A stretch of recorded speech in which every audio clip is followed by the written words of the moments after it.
수일 후에 아그리빠 왕과 버니게가 베스도에게 문안하러 가이사랴에 와서 여러 날을 있더니 베스도가 바울의 일로 왕에게 고하여 가로되 벨릭스가 한 사람을 구류하여 두었는데 내가 예루살렘에 있을 때에 유대인의 대제사장들과 장로들이 그를 고소하여 정죄하기를 청하기에 내가 대답하되 무릇 피고가 원고들 앞에서 고소 사건에 대하여 변명할 기회가 있기 전에 내어주는 것이 로마 사람의 법이 아니라 하였노라. 그러므로 저희가 나와 함께 여기 오매 내가 지체하지 아니하고 이튿날 재판 자리에 앉아 명하여 그 사람을 데려왔으나 원고들이 서서 나의 짐작하던 것 같은 악행의 사건은 하나도 제출치 아니하고 오직 자기들의 종교와 또는 예수라 하는 이에 죽은 것을 살았다고 바울이 주장하는 그 일에 관한 문제로 송사하는 것뿐이라. 내가 이 일을 어떻게 사실할는지 의심이 있어서 바울에게 묻되 예루살렘에 올라가서 이 일의 신문을 받으려느냐 한적 바울은 황제의 판결을 받도록 자기를 지켜주기를 호소하므로 내가 그를 가이사에게 보내기까지 지켜두라 명하였노라 하니 아그리빠가 베스도들어 이르되 나도 이 사람의 말을 듣고자 하노라. 베스도가 가로되 내일 들으시리이다 하더라. 이튿날 아그리빠와 버니게가 크게 위의를 베풀고 와서 천부장들과 성중의 높은 사람들과 함께 신문소에 들어오고 베스도의 명으로 바울을 데려오니 베스도가 말하되 아그리빠 왕과 여기 같이 있는 여러분이여 당신들이 보는 이 사람은 유대의 모든 무리가 크게 외치되 살려두지 못할 사람이라고 하여 예루살렘에서와 여기서도 내게 청원하였으나 나는 살피건대 죽일 죄를 범한 일이 없더이다. 그러나 저가 황제에게 호소한 고로 보내기를 작정하였나이다. 그에게 대하여 황제께 확실한 사실을 아랠 것이 없으므로 신문한 후 상소할 재료가 있을까요? 당신들 앞 특히 아그리빠 왕 당신 앞에 그를 내어 세웠나이다. 같이 읽겠습니다. 그 죄목을 베풀지 아니하고 죄수를 보내는 것이 무리한 일인 줄을 아나이다 하였더라. 아멘. 기도하겠습니다. 아버지 하나님, 수요일 저녁에 또 주를 사랑하는 주님의 자녀들이 아버지께 예배와 경배 드리고 하나님의 말씀을 사모하고 또 우리 주님을 높이고 좀 주님 말씀을 사모하여 함께 우리가 이 자리 또 모일 수 있도록 은총 베풀어 주심을 감사드립니다. 우리 성도들의 주를 향한 사랑과 또 저들의 헌신과 정성을 주님이 기억해 주시고 우리가 더욱더 교회를 사랑하며 성도들이 서로 간에 더욱더 사랑하며 하나 되어지는 복된 교회 되도록 도와주시옵소서. 그리고 우리의 교제가 말씀, 하나님의 말씀, 우리 주 예수 그리스도와 우리 하나님을 사랑하는 그 사랑을 근거로 그 주님 중심으로 우리가 사랑하도록 도와주시기를 기도하오며 이 시간에 주님 주의 말씀을 또 저희들에게 가르쳐 주시고 인도해 주시옵소서. 존귀하신 주의 이름을 감사하올 때에 예수님의 이름으로 기도했습니다. 아멘. 고맙습니다. 자리에 앉으시겠습니다. 우리는 사도 바울이 지금 가이사랴의 감옥에 2년 동안 갇혀 있은 것을 그동안 함께 생각을 했습니다.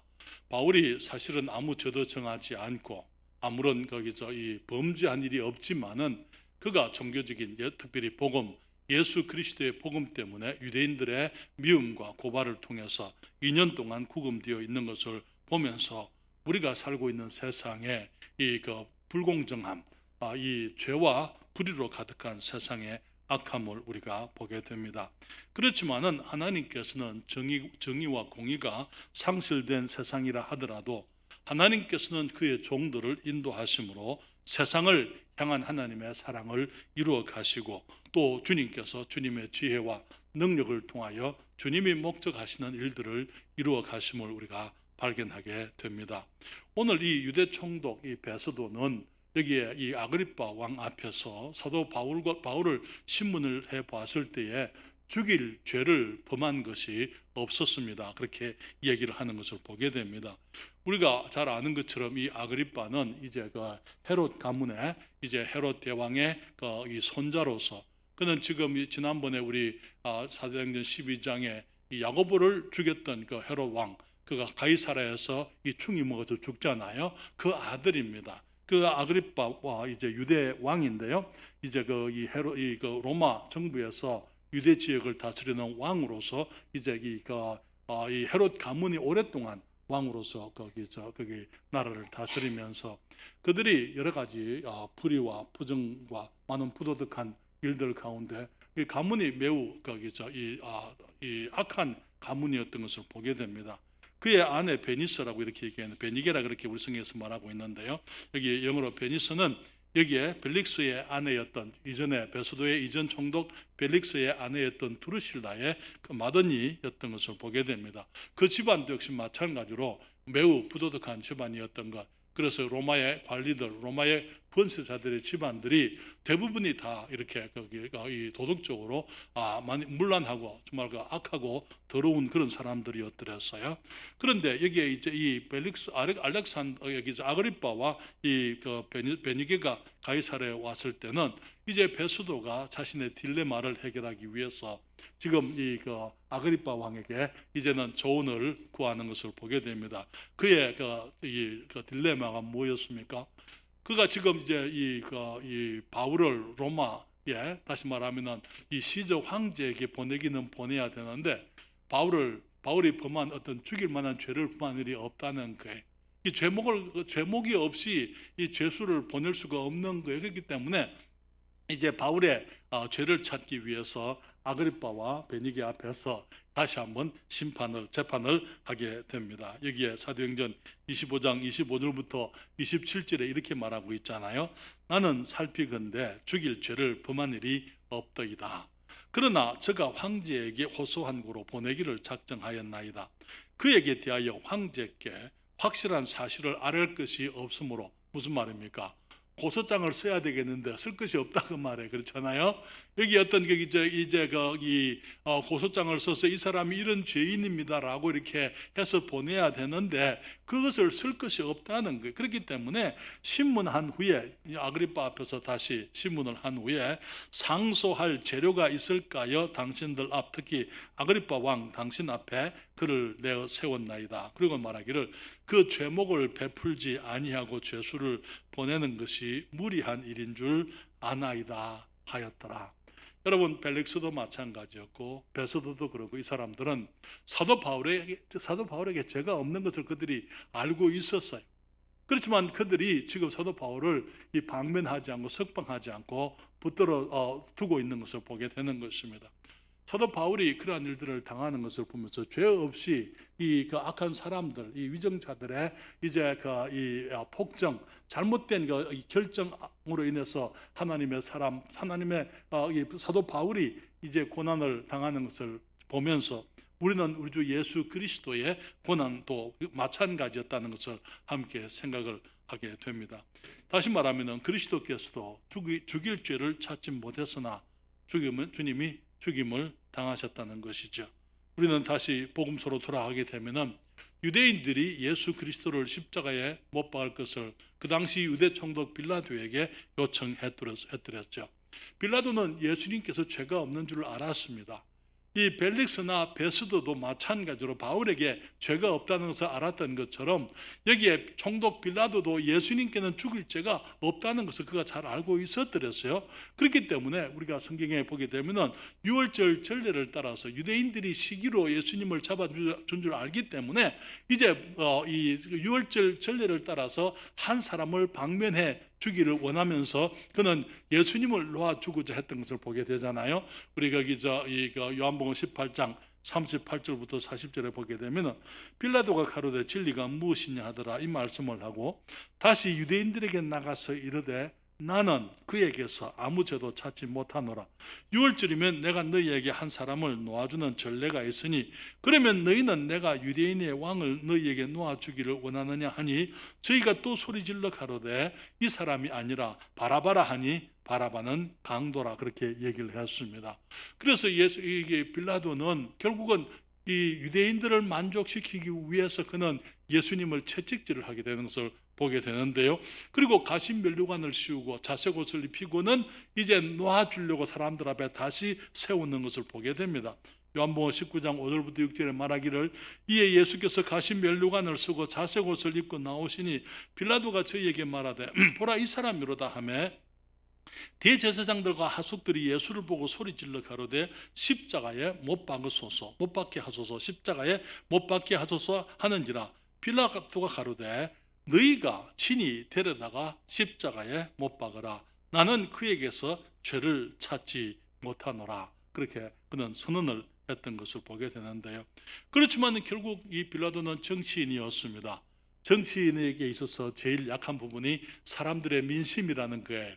그렇기 때문에 그는 예수님께는 죄가 없지만은 사람들의 소리에 사람들이 원하기 때문에 죄 없는 예수님을 십자가에 못 박도록 내어주는 것을 보게 되는 것입니다. 여기에 19장 14절에 보면은 이날은 유대인의 예비일이요 때는 제6시라 빌라도가 유대인에게 이르되 보라 너희 왕이로다 저희가 소리 지르되 없이 하소서 없이 하소서 저를 십자가에 못 박게 하소서. 빌라도가 가로되 내가 너희 왕을 십자가에 못 박으랴. 대제사장들이 대답하되 가이사 외에는 우리에게 왕이 없나이다 하니 이스라엘 백성들이 예수님에 대해서 얼마나 적개심을 가지고 있었느냐 하면은요, 그들은 거기 사무엘 시대에 그들이 이방 나라들처럼 이제 왕을 구했을 때에 하나님께서 그들의 왕이지만은 그들이 주님을 거부하고 인간 왕을 구했잖아요. 그렇죠?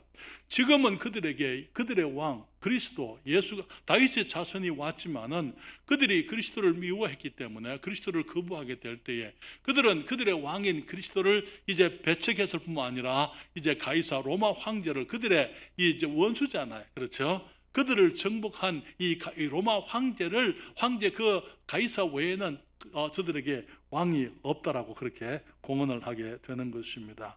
그랬을 때에 빌라도는 이 백성의 부당한 요구들을 들어서 듣고 있는 죄 없는 그리스도를 십자가에 못 박게 허락하게 되는 것을 보게 됩니다.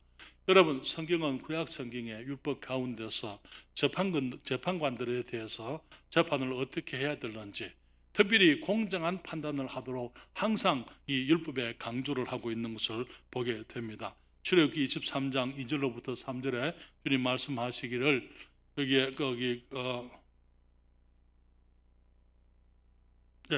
이 말씀을 잠깐 볼 필요가 있어요. 여기 누가복음 23장입니다. 20절로부터 23절인데요.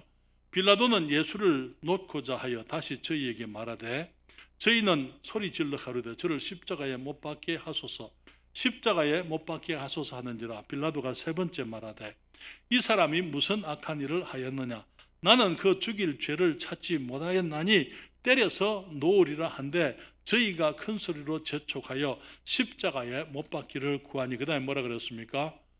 저희의 소리가 이긴지라. 너무나 많은 경우에 우리 특별히 민주주의 사회에서는요, 정의보다는 사람들의 민심이 더 앞서는 것을 보게 됩니다. 어느 것이 바르냐, 하나님의 말씀이 어떻게 하느냐, 우리가 사람으로서 어떻게 살아야 되느냐, 그런 것보다는 사람 백성들이 무엇을 원하느냐, 거기에 따라서 이제는 이 정의가 굽어지는 일들이 너무나 많은 것입니다. 그렇기 때문에 성경은 우리가 재판관들이 권세자들에게 특별히 부당한 재판을 하지 못하도록 누누이 강조를 하고 있는데요. 출애굽기 23장 2절부터 3절에 주님 말씀하시기를 다수를 따라 악을 행하지 말며 송사에 다수를 따라 부정당한 증거를 하지 말며 가난한 자의 송사라고 편벽되이 두어하지 말지니라. 여러분, 우리 민주주의의 그 가장 큰 맹점이 바로 여기에 있어요. 다수주의라는 것입니다. 그런데 항상 다수가 옳은 건 아닙니다.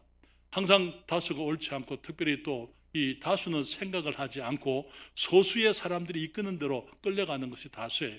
그렇기 때문에 오늘날 민주주의가 이렇게 많은 문제들을 우리 민주사회가 미국도 마찬가지예요.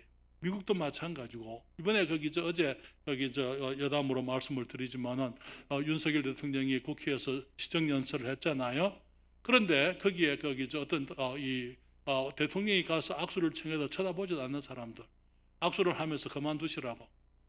제가 보기에는 그것은 나라의 기강을 나라의 건강을 흔드는 일입니다. 지금 이 사람들이 정치를 하는 것이 아니고 전쟁을 하고 있는 거예요. 내 편이 아니면 전부 원수예요. 정치는요 그렇게 하는 거 아니에요. 내 그 뜻이 있다 하더라도 정말 거기 선거에서 우리가 거기 뺏겼으면은 그 사람들이 정치를 하도록 그게 기회를 주고 그 사람들을 따라가야 되는 거예요. 그렇잖아요. 근데 지금 우리 거기 대한민국의 이 정치는 완전히 전쟁터라고 보여집니다. 미움이에요. 어떤 이론으로서 이렇게 얘기하는 거 아니고 감정과 미움으로 이 정치가 이루어지고 있는 거예요. 주님 말씀하시기를 이게 다수를 따라 악을 행하지 말라. 그리고 송사의 다수를 따라 부당한 증거를 하지 말라 그렇게 말씀을 하시면서 여기 그 출애굽기 23장 6절에서 7절에 보게 되면은 너는 가난한 자의 송사라고 공평치 않게 하지 말며 거짓 일을 멀리하며 무죄한 자와 의로운 자를 죽이지 말라. 나는 악인을 의롭다 하지 아니하겠노라. 주님 말씀하시기를 거짓 일을 멀리하며 무죄한 자와 의로운 자를 죽이지 말라. 지금 예수님께서 무슨 죄가 있었습니까? 성경에 보게 되면은 거짓 증인들이 나와가지고 예수님께로부터 어떤 죽일 죄를 찾았지만은 그들의 거짓 증거도 합하지 않았다 그렇게 얘기했잖아요. 예수님께는 죽일 수 있는 그런 죄가 죽을 만한 죄가 없었더랬어요. 사도 바울도 마찬가지입니다. 여기 베스도가 말하기를 이 유대인들이 송사를 하고 고발을 하지만은 내가 보니 이 사람에게서 죽일 죄를 범한 적이 없습니다. 그러면 어떻게 해야 됩니까? 이 재판관들이 어떻게 해야 돼요? 죽일 죄가 없으면은 무죄 선언을 하고 내줘야 되는 거예요. 그렇잖아요. 그렇지만은 그들이 예수님에 대해서 빌라도도 결국은 사람들의 소리가 저희의 소리가 이겼다. 빌라도가 죄 없는 예수님을 그렇게 이제 이 십자가에 죽도록 내어줬잖아요. 그렇죠? 그렇기 때문에 주님 말씀하시기를 무죄한 자와 의로운 자를 죽이지 말라고 주님께서 명령을 하시고 주님께서는 나는 악인을 의롭다 하지 아니하겠노라. 그런 일을 하는 사람들을 악인이라고 주님 말씀을 하시는 것입니다. 그러면서 그들이 잘못했을 때 그 주님이 그 책임을 묻겠다고 말씀을 하는 것이죠. 여러분 잠언 17장 15절에 주님이 말씀하십니다. 악인을 의롭다 하며 의인을 악하다 하는 이 두 자는 다 여호와의 미워하심을 입느니라 그렇게 말씀을 하지요. 그러나 여러분 오늘날 우리가 사는 시대에 보게 되면은 악인이 의인이 되고 의인이 악인이 되는 그런 시대를 우리가 지금 살고 있는 것이죠. 하나님께서 이런 사람들을 미워하신다고 말씀을 하고 있습니다. 예수님께서 죄 없이 주님이 이제는 십자가에 달리셨고 이 재판관들이 백성들의 소리에 끌려서 이기지 못하고 그들이 불의를 행했던 것을 보게 되는 것입니다. 두 번째 우리가 볼 수 있는 것은요. 사도 바울도 그리스도의 사도로서 그는 주님이 가신 길을 걸었던 것을 보게 됩니다.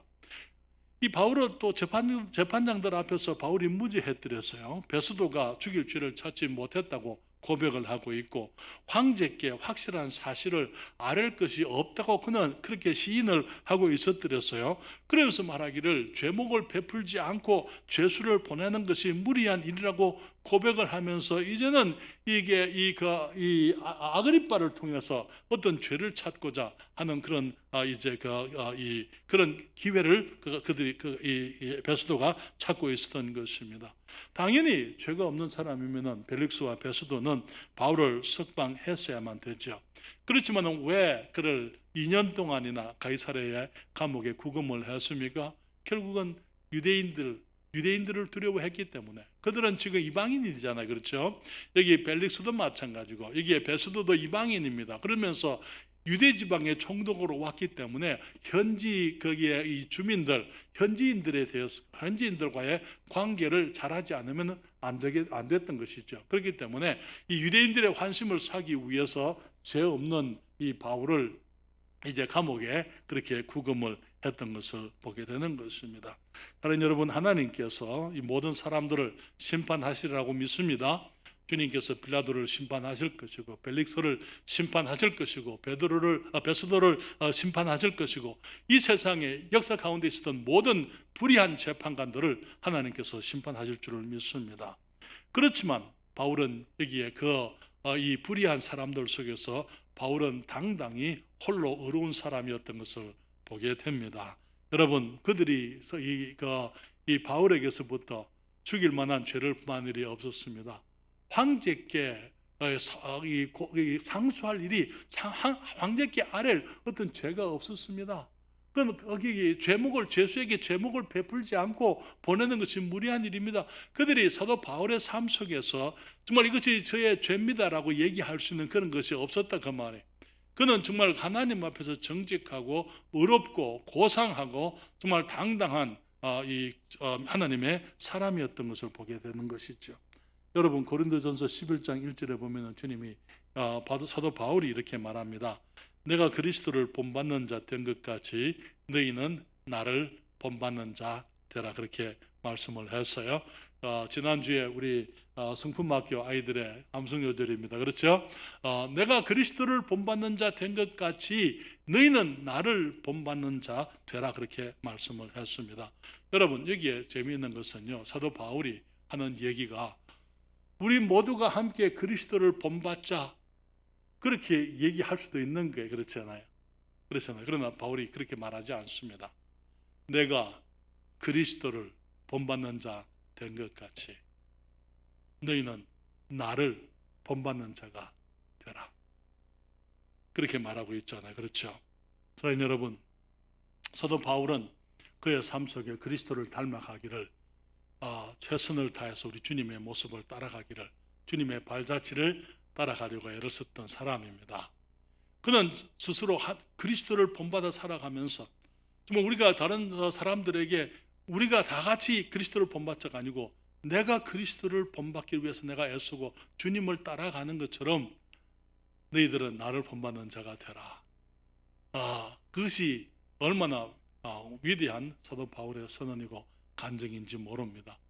그렇기 때문에 정말 우리 모두는요, 어떤 면에서 우리를 따르는 사람들 앞에 먼저 가는 지도자들이라 그렇게 말할 수가 있어요.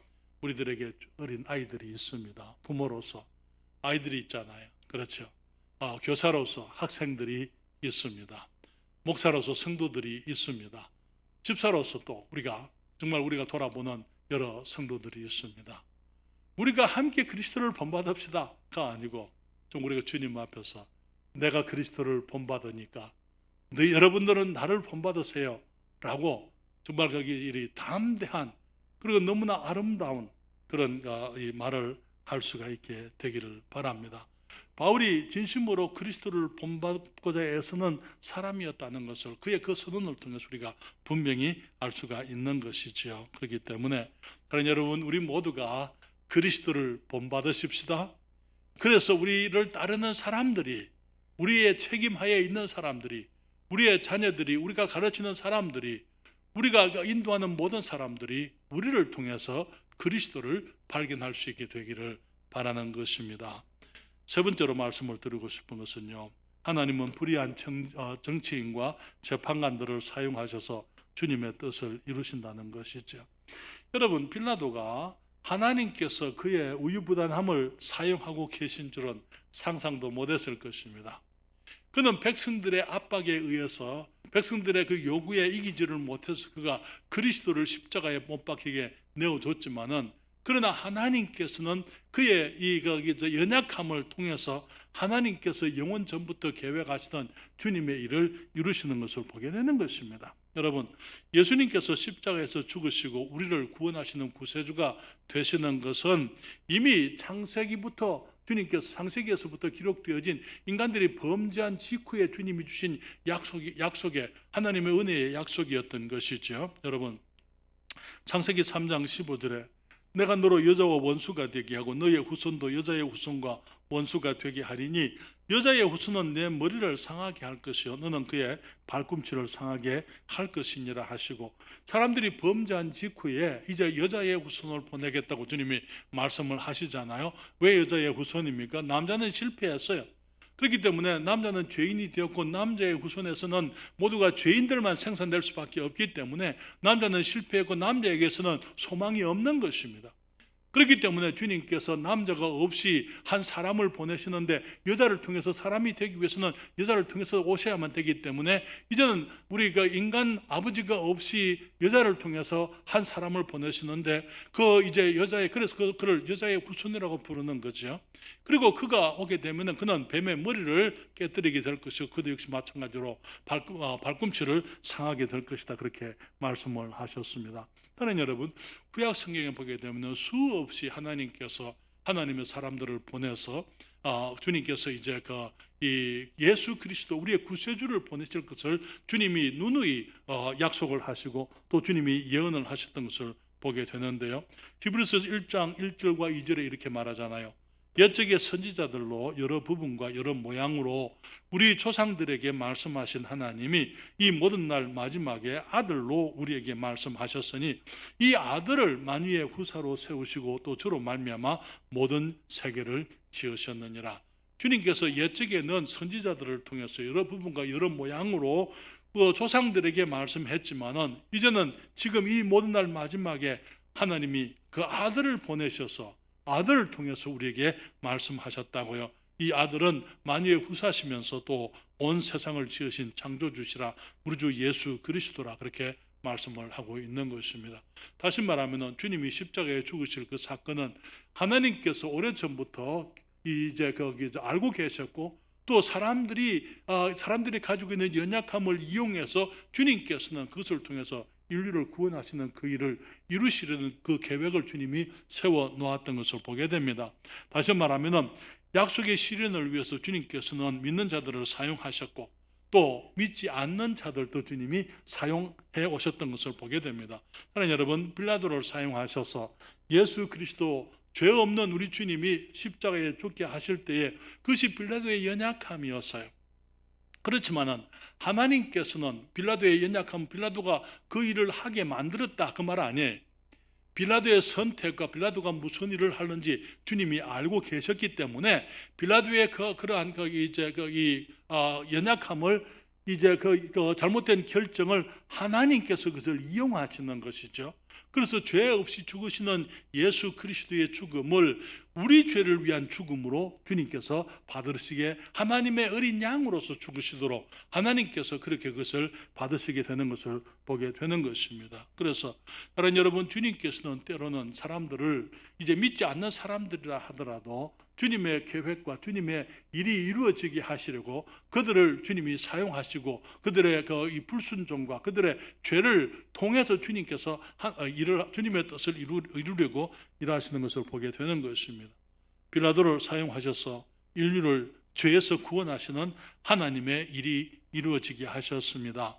벨릭스를 사용하셔서 가이사랴에 바울이 죄 없이 구금되게 하셨지만은 베스도를 사용하셔서 바울이 로마에 가서 로마 황제 시저 앞에 서서 복음을 전하도록 주님께서 역사하시게 되는 것을 보게 되는 것이죠. 유대인들이 그리스도를 배척한 것은 하나님은 인류를 구원하시는 도구로 사용하신 것을 우리가 보게 됩니다. 다시 말하면 하나님께서 유대인들이 그리스도를 배척하도록 그렇게 만들었다 그 말 아니에요. 유대인들이 그들의 무지함과 그들의 완악함을 통해서 하나님께서 그들의 임금 그리스도를 다윗의 자손을 보내시지만은 그들이 예수 그리스도를 그들의 이 잘못된 종교 때문에 거부할 것을 주님이 아셨기 때문에 그들이 주님을 버리는 것을 오히려 주님께서 택하셔서 그것으로 이 주님 말씀하시를 건축자의 버린 돌을 집에 모퉁이돌이 되게 한다 말씀하셨잖아요. 그러니까 이스라엘 백성들의 지도자들이 그리스도를 버렸을 때에 주님께서는 오히려 버려진 그리스도를 취하심으로 이제는 하나님의 새로운 집을 영원한 집을 건설하는 이제 그 기회로 주님이 삼으시게 되는 것을 보는 것입니다. 그래서 사랑하는 여러분, 주님께서 죄 없는 그리스도가 주님이 원하셨다면은 거기 이 천사들을 보내서 유대인들을 다 썰어버릴 수도 있는 거예요. 그렇잖아요. 그리고 그리스도를 건질 수도 있는 게 십자가에 가지 않게 하실 수도 있는 것 아닙니까? 그렇죠? 그래서 주님께서 용납하시는 이유가 뭡니까?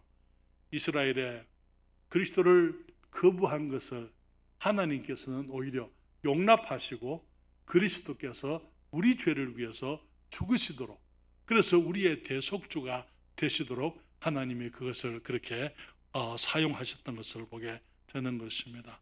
그러나 여러분, 지금도 주님께서는 인간 세상에 일어나는 많은 일들과 또 많은 불의한 것들, 잘못된 것들을 오히려 주님의 영광을 위해서 주님이 사용하실 수가 있는 것을 우리가 잘 알고 있습니다. 그렇기 때문에 주님께서는 이 세상에 일어나는 모든 일들을 다 알고 계시는 것이죠. 그 말이 주님께서 악한 일들이 일어나게 주님이 그렇게 만드신다 그 말 아니에요. 그렇지만 사람들이 하나님을 거부하고 하나님을 배반하고 주님의 율법을 거스르고 그들이 범죄할 때 오히려 하나님께서는 그것을 통해서 이제는 거기 의인들을 세우시고 이제 거기 어두운 세상에서 그리스도인들이 빛을 발하게 되므로 정말 그 하나님의 빛이 더 많은 사람들에게 비칠 수 있도록 하나님이 오히려 역사하시는 것을 보게 되는 것입니다. 그렇기 때문에 성경에 보게 되면 주님께서 모든 것을 다 적당하게 지으셨다고 말씀을 하시면서 잠언 16장 4절에 이런 말씀이 있습니다. 여호와께서 온갖 것을 그 시음에 적당하게 지으셨나니 악인도 악한 날에 적당하게 하셨느니라. 주님께서 악인들의 그 악한 일들을 주님께서 용납하시고 그들을 내버려 두실 수 있어요. 왜냐하면 나중에 주님이 그들을 심판하시겠지만은 그러나 주님께서 그것들을 통해서 또 하나님께서는 인간들의 그 죄와 인간들의 하나님을 향한 항거 반항 그런 것들을 통해서 또 주님께서는 오히려 자기 일을 이루시는 것을 보게 되는 것입니다. 하나님께서는 세상에 있는 불의와 악한 일들을 기뻐하시지 않습니다. 그러나 하나님의 지혜와 능력은 불의한 일들을 주님의 뜻을 이루는 기회로 사용하실 수가 있다는 것입니다. 그래서 하나님께서는 이제 이 하나님의 공의는 불의한 자들의 죄와 악함을 판단하시고 심판하시겠지만은 또 주님께서는 그러한 것들을 이제 이용하셔서 하나님의 영광을 드러내시고 하나님께서 주님의 뜻이 이 세상에 이루어지도록 주님이 역사하실 수가 있다는 것입니다. 우리가 사도 바울의 그 모습을 보면서 정말 사도 바울이 죽일 죄가 없음에도 죽일 죄를 범한 일이 없었음에도 불구하고 그가 고난을 받아야 됐더랬어요. 때로는 우리 그리스도인들이 이 땅을 살면서 우리가 죄 없이 고난 받을 수가 있습니다. 그럴 때 우리는 우리 주님을 생각하고 우리가 기꺼이 하나님을 인정하면서 우리들이 주의 인도하심 속에서 주님의 장중에서 주님의 쓰임 되어지기를 바랍니다. 잠언 3장 5절 6절 말씀인데 우리 다 같이 읽고 우리 거기 찬송하도록 하겠습니다. 잠언 3장 5절 6절 다 같이 읽습니다. 너는 마음을 다하여 여호와를 의뢰하고 내 명철을 의지하지 말라. 너는 범사에 그를 인정하라. 그리하면 내 길을 지도하시리라. 아멘.